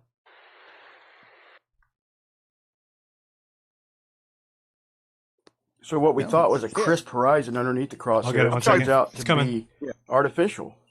So seeing the horizon change like that is proof it is a function of vision and how far we could see at that moment in time. But I'm going to prove beyond a shadow of a doubt that refraction using light rays does not work in reality the way it has to work on a globe. They claim that light is bending down, making up. What do you need, Brian? You probably wondered before that. No, that was good. No, you showed it perfect. You showed it perfect right at the beginning. That was Protection Island, which is 5 miles. Okay, its crosshairs are 16 feet above the water. Okay, he shows that. He shows the measurements. He shows the theodolite. This dude's pretty thorough. Okay, and you see when he gets to right there on screen, you see what looks like the horizon right under the crosshairs, right?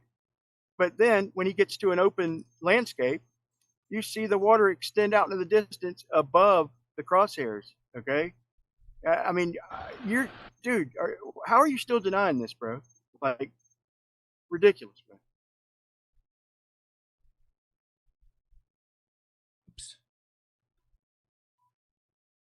Denying what? That the Earth is flat? Yeah, I'll always deny that. Wow, bro. So you denied it. You're making me waste more time as you call me dishonest, and you're not acknowledging that one of your teammates is showing over and over and over. I know you didn't believe me or Rocky Alive or Tim Osmond, okay? But you should at least agreed with George Notchek. And here, Jesse Gordon, I'm showing you multiple examples, bro. Okay, do you still deny what we're seeing? That the horizon does appear above eye level sometimes. And we quit making that claim and tell Toon to also quit making that bullshit claim. It doesn't line up with reality. Sorry it hurts your feelings, but the Earth isn't flat. I've proven it. Here in this debate, proved it. Good job, champ. Very good job. Mathematical proof. Not only that the Earth is a sphere, but it cannot be flat. That's what I proved here today. And that the sun could never go below your eye level, ever.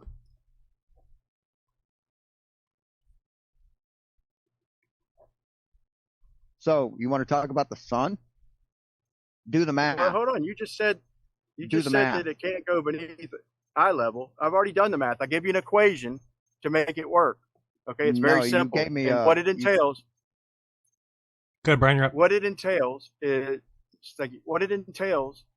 is refraction when you start getting hundreds and hundreds of miles. Okay, we don't need that refraction within a few hundred miles, but when we get out hundreds of miles, okay, then we've got a simple refraction explanation. It's a ratio based on the humidity gradient, or whatever you want to call it. It's a simple ratio because you didn't believe. You think the math proves anything.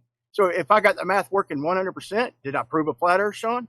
If I get the equation working perfectly tits to meet your satisfaction and your Google Earth, did I just prove a flat Earth, Shawn?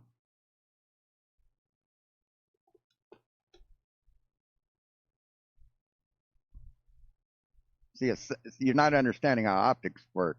How can a 6,000 mile high sun or 3,000 mile high sun move out 6,000 miles and be at what, 50 degrees, but appear at 0? How does that work?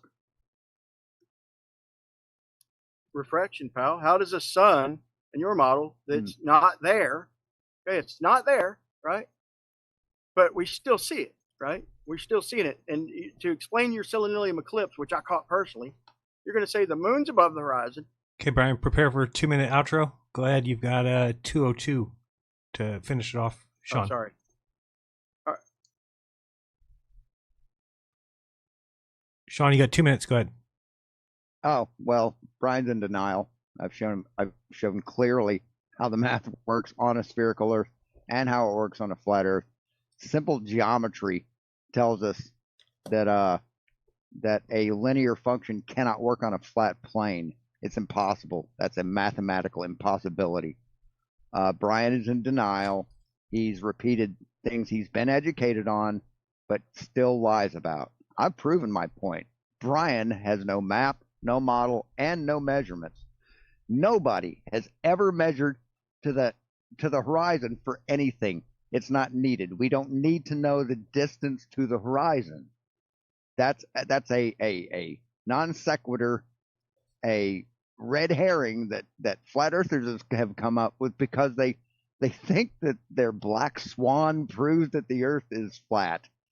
When they even say the priests of the white swan, they say that the Earth's radius is bigger. So Nathan Oakley and Quantum Eraser have admitted that the Earth's radius is bigger. Operative term is radius. So I've proven my point. Brian hasn't. Brian has done nothing but misunderstand how optics work, how math works, how geometry works, how trigonometry works, and he's projected his own inadequacies on me. So I'm done. Okay, do you want your 2-minute outro? You get that still to go if you want, or your conclusion? Or do you want to just pass to Brian for the final 2 minutes? Up to you. That was pretty close. You're pretty close. You had 12 seconds left. I wasn't even watching the clock. You did well. But now you get a 2-minute conclusion if you want it, or you can pass it off if you want. You lost the coin toss, so you go first, and Brian goes second, or you can pass. Oh, I don't need a conclusion. What I've presented stands on its own. Okay. I'm going to keep it. The clock says on Shawn, but it's for Brian. Brian, you have 2 minutes when you start. Go ahead. Thank you, sir. Okay, yeah. You don't have no more bullshit to spew. No matter, I hope there's a couple new people watching this or watch it later in the future. I've demonstrated that no matter what we show them, no matter what, doesn't matter. We show them their own people, hostile witnesses, some of their pronounced freaking teammates, and he just denies it. And he just can't stay away from that sun. Oh, we got to go back to that sun. We got to worship that sun. They just can't help it, okay? And they're going to explain in their model that a sun, well, we're seeing it, but it's not there, okay? So in their model, it's fine. We can see a sun that's not there. But in our model, they want to hold us to orthogonal Pollock geometry. Excuse any Polish people, no offense, you know. But it's like, dude, he's going to hold us to strict geometry no matter what I show this clown. Okay, so I hope people watch this. Now, we couldn't get past the freaking fact that his measurements don't work from the surface of an Earth. They have to go down to a center plane. I thought we could get past that, but look at any of their examples. They have to go down to the center of a plane to even show angles in the first damn place. The fact he couldn't admit that is baffling, dude. And so they're going to just keep repeating the same shit over and over, no matter what we show them. They just deny reality. It's ridiculous. I mean, he just ran out of excuses. You've seen it. Everybody's seen it. Everybody witnessed it. He's telling me I don't understand it. I come up with a simple equation to explain the angles to Polaris or the sun when looking through thousands of miles of atmosphere. Anybody who doesn't know, over 69 miles, there's less than a 10 feet difference between their globe and a flat plane. So nobody's going to pull tape measures and prove which one it is. They've got a model, nothing more, nothing less.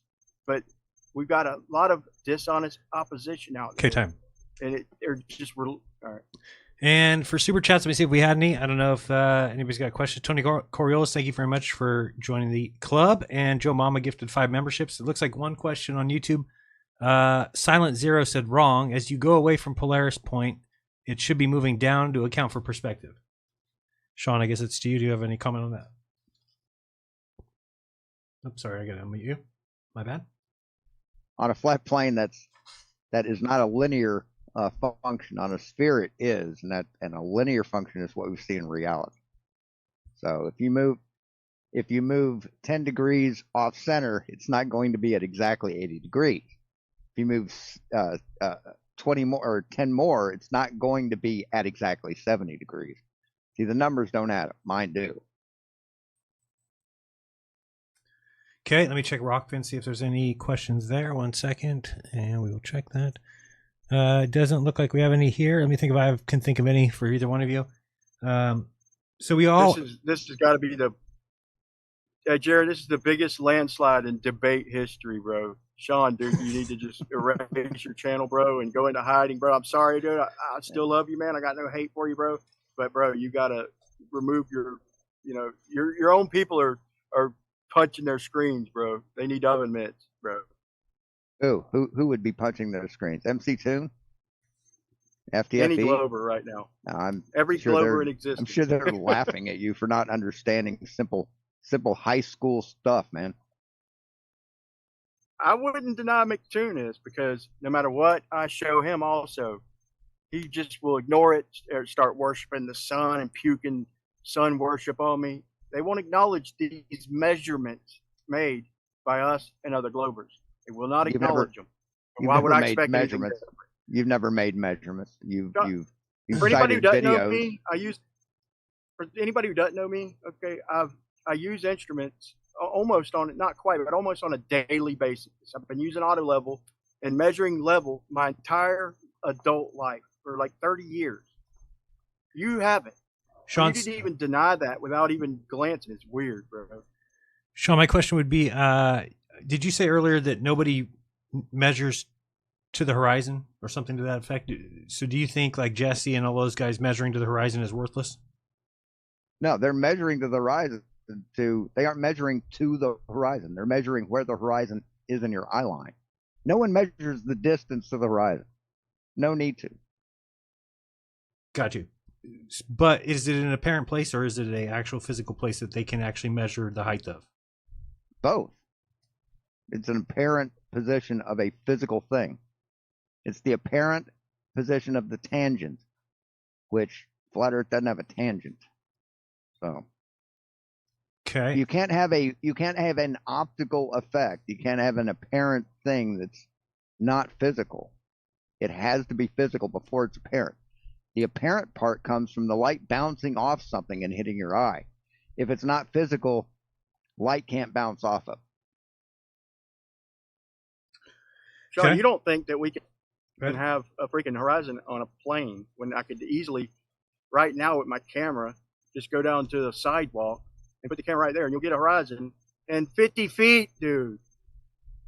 Quit Yeah, while it's you're funny ahead, you bro. can. It's funny you can repeat the what it takes things at sea 30, 40 miles to do on a short stretch. Ain't that funny? That's hilarious, bro. It's Ain't it called being weird? dishonest. That's called being dishonest. So wait, is a sidewalk Earth curve, pal? Do I need a Earth curve for a horizon? Sidewalks are built on whatever contour they want to build them. They can build them on a slope. They could build them. I'm lost on I guess I'm confused at or what drainage. What are you saying, Sean? You're saying that we can't replicate a horizon unless we stretch out 30 or 40 miles? I guess that's No, where- I'm saying ships at sea, it takes them like 30 or 40 miles to vanish, to get out of our line of sight. But flat earthers think you can do that within 10 feet on a kitchen table. It's not 30 to 40 miles. Well, actually on a spherical Earth, yeah, it's about that.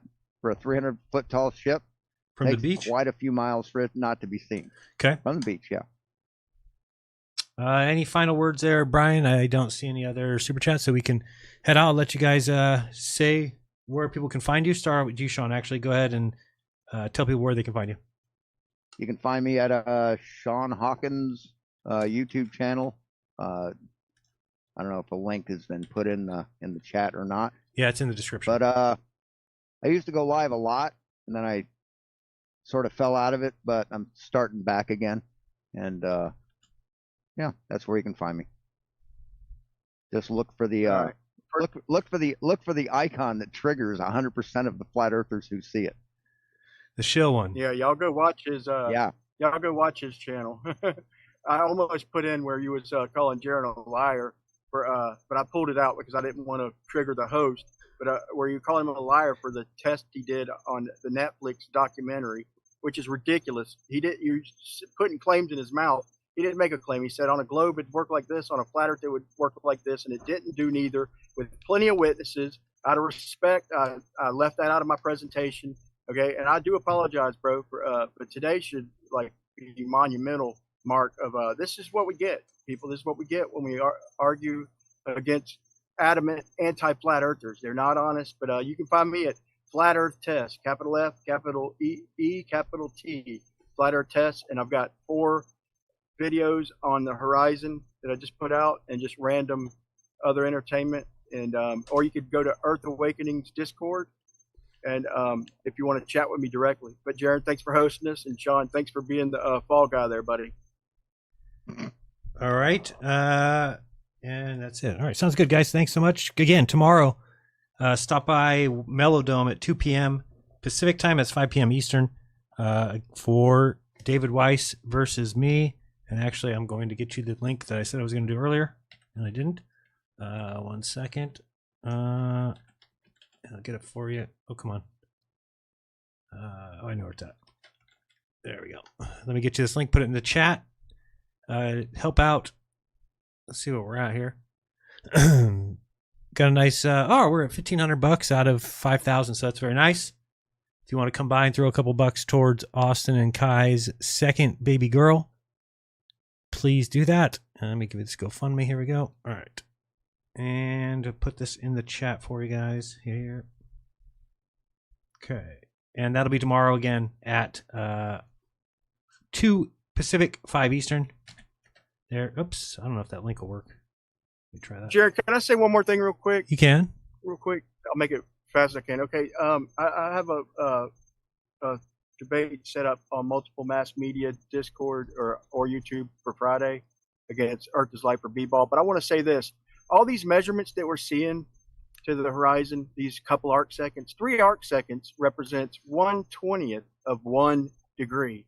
So to the unaided eye, the horizon is always going to appear at eye level. Okay, unless there's hazy or foggy or just conditions we can't see natural distance. Horizon's always going to appear at eye level to all the other flat earthers out there. To the unaided eye will always see the horizon at eye level. So I guess my question to you, Brian, would be, where is the vanishing point, is that going to be? Hey, I have to go to the bathroom really Go. bad. So are All we right. done here? Yeah, we're done. You can be gone. All right. I didn't want to seem like I'm raging. No problem. I just have one Didn't question want for any Brian. of your didn't want any of your so nice people in the chat accusing me of anything. They love you. What are you untoward. talking about? They were asking for a Yeah. PO box so they can send gifts. So make sure we get that for them. All right, Brian. Where is the vanishing Thanks a lot. point? On the horizon line, or is it somewhere in the sky? Where would the vanishing point be? The vanishing point is the absolute resolution limit we have to any surface, whether it's a sidewalk that's not curving, whether it be just a flat surface. Our horizon is going to be formed at the farthest point where we can resolve any surface at all. And I'm speaking of natural horizons, natural. Gotcha. That's what a horizon is. So the with vanishing refraction, there's. I guess I'm not asking for myself really. So if we got up in an airplane, say we're at 30,000 feet, we would expect to see the vanishing point at the horizon below it, not. Yeah. In an airplane, I posted a paper in my 4th video, I believe, at 3,000 meters. The NASA paper stated that the horizon's indefinite. I think it gets closer to a couple thousand meters, but whatever. I won't argue. At 3,000 meters, which is less than half of cruising altitude of a commercial plane, the horizon's indefinite. Okay, meaning there's 3 factors that form the horizon. Basically, the limited angle, which causes it, then refraction, and then viewing distance, so visibility. So I've showed on a foggy day, the surface, we can't see it as far, so we're going to have a smaller angle. So we're going to measure dip if the surface is closer. So on a foggy day, this is just an extreme example, we're going to get a dip, a measurable dip, because what we're seeing of the surface is closer. Now, on a good clear day with no crazy refraction going on, there is no obstruction. There's an infinite horizon. Check out Dr. John D. Check out BMLSP 69. Check out The Plain Truth. I mean, endless examples. On a good clear day, the horizon is infinite. And even Jesse Gordon's example, where we thought we seen a definite defined horizon, but when the landscape opened up, we've seen water beyond that. Sometimes you can't make out that water, but so the horizon is limited by the distance we can see through. So that's when you go way up high, you get a slight angle to the surface, then it's because of visibility. Would they claim that's as far as we could see because the Earth curves on one of them hazy days when they show in airplanes? It's ridiculous.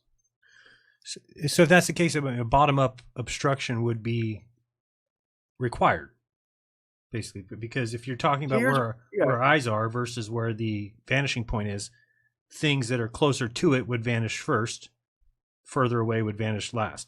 For instance, if you've got a 100-foot building moving it away from you, it would be impossible for it all to disappear at the same time. If it did that, then the vanishing point would be somewhere in the sky, right? So if the vanishing point is at the bottom of surfaces, then that would be the first thing that would go because it's the closest to the vanishing point. Right, man. Okay. And that's why from airplanes you don't see obstruction, man. And one last thing is that when you're looking at obstruction, see, here's where they mess up. If you want to try and do math on that, which is ridiculous because we get variations, but you have to, because not only is the object getting smaller in the distance, but let's say we've got a 10-foot object.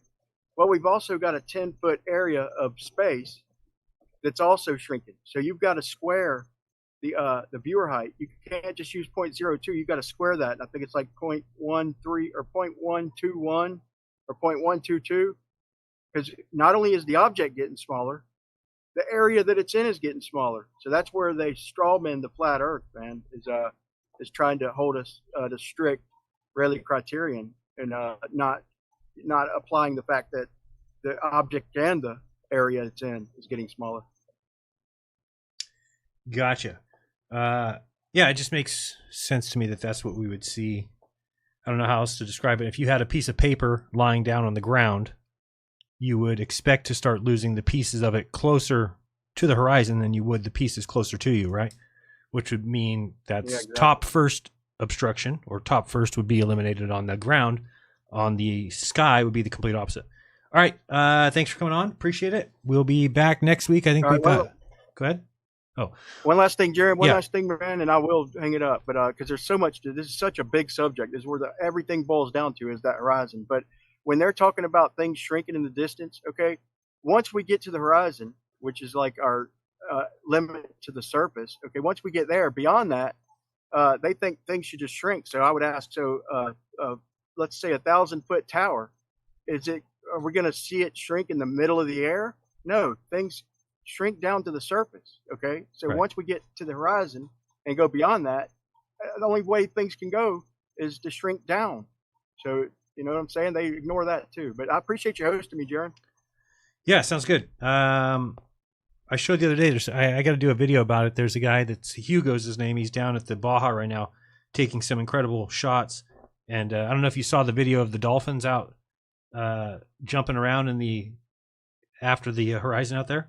Pretty crazy, but it does show you that there's something going on back there. It's certainly not the edge of a sphere, in which case you wouldn't be able to see dolphins jumping and landing in the water beyond it, which we can see. Exactly. There's almost always water beyond the defined horizon, you know, and that makes it crystal clear. There's other examples too, but that is a great example, and they'll deny it, bro. He'll ignore it or deny it. It's just, you know, we're getting used to it, right? We're used to it for a while. Yeah. Next Tuesday, we've got FTFE versus Dustin Nemos. That is already scheduled, I believe. That'll be at 3 p.m. Oh, maybe I forgot now. It's either 1 p.m. Pacific or 3 p.m. Pacific. Anyway, I'll let you guys know that one. And then I'll probably be taking a little break on the debatism just to reassess and see what we want to do going forward. I'm kind of getting tired of the same roundabouts going round and round and getting nowhere. I thought kind of, hey, I'll be moderator and we'll get somewhere. I was incorrect. That's not the way it works. Moderator can't help you get to the bottom of things, I don't think. So we will see you guys tomorrow. Be there for Melodome at 2 p.m. and watch David Weiss go down in flames. It should be fun. And is that it? Yes, I believe so. All right, guys, much love to you. If you want to join the VIP club, we have a VIP only hangout first Saturday of every month. We get classes, crypto classes every other Friday night, presentations, things like that. And then there's Telegram VIP rooms where you guys can chill out and talk there. So it's a fun place to be. Sign up at WHOP.com/Jeranism. Till next time, guys, I remind you, please do your own research. When you do, you'll never again believe all the bullshit you've been taught. This has been Jeranism, DEBATISM X, episode number 9. Peace. Yeah. Yeah. It was nice just hanging out. Now go and hit the bell. Share it with the homies so that they could grow as well. They missing out. Jaren leaves no doubt. If you know what we bout, it's never for the cloud, don't fuck around. Hey, not for the clout, that's too cap, we calling them out. Balls get flat when you cover the route. Jeranism all in your mouth. Truth gets lost like all on the couch, but it's time to get up and make them get out. Uncover the route. Jeranism, we are the crown. Telecasting worldwide, check the globe is falsified. Space is spinning DFI, all just scientism lies. Telecasting worldwide, check the globe is falsified. Space is spinning DFI. All just scientism lies. Who this be? What he about? You say spinning, he said out. About flat earth, it's flat out. He's still standing when you passed out. Globers pound, screaming, shout. He can turn you inside out. Yeah, surface deep, he's felt throughout. And he stay grounded, you spaced out. We gotta run nowhere when we come fact check your facts and match your data. Concept is too abstract, what matters? Try to tune in, but the note get flatter. Tell me I'm flattered. Flatter than pancake batter, now we landed. Jeranism, I'm your captain. Speaking, telecasting worldwide. Check the globe is falsified. Space is spinning DFI, all just scientism lies. Telecasting worldwide. Check the globe is falsified. Space is spinning DFI, all just scientism lies. You know equations to the things you make the symbols for, but ain't really explaining what the symbols for. They try to teach you things against the things we taught before. No point in arguing now, they don't wanna talk no more. Okay, got a bite of the truth and now it's certain. That's what life look like when your mind is certain. Okay, got a bite of the truth and now it's certain. That's what life look like when your mind is certain. to the east side, thanks to the west side, thanks to the north side, way down to the south side, thanks to the east side, thanks to the west side, big ups to the north side, way down to the south side, telecasting worldwide, check the globe is falsified, space is spinning, deified, all just scientism labs, telecasting worldwide, check the globe is falsified, space is spinning, deified, all just scientism labs, telecasting worldwide, check the globe is falsified, space is spinning, deified, all just scientism labs, telecasting worldwide, check the globe is falsified, space is spinning, deified, all just scientism labs.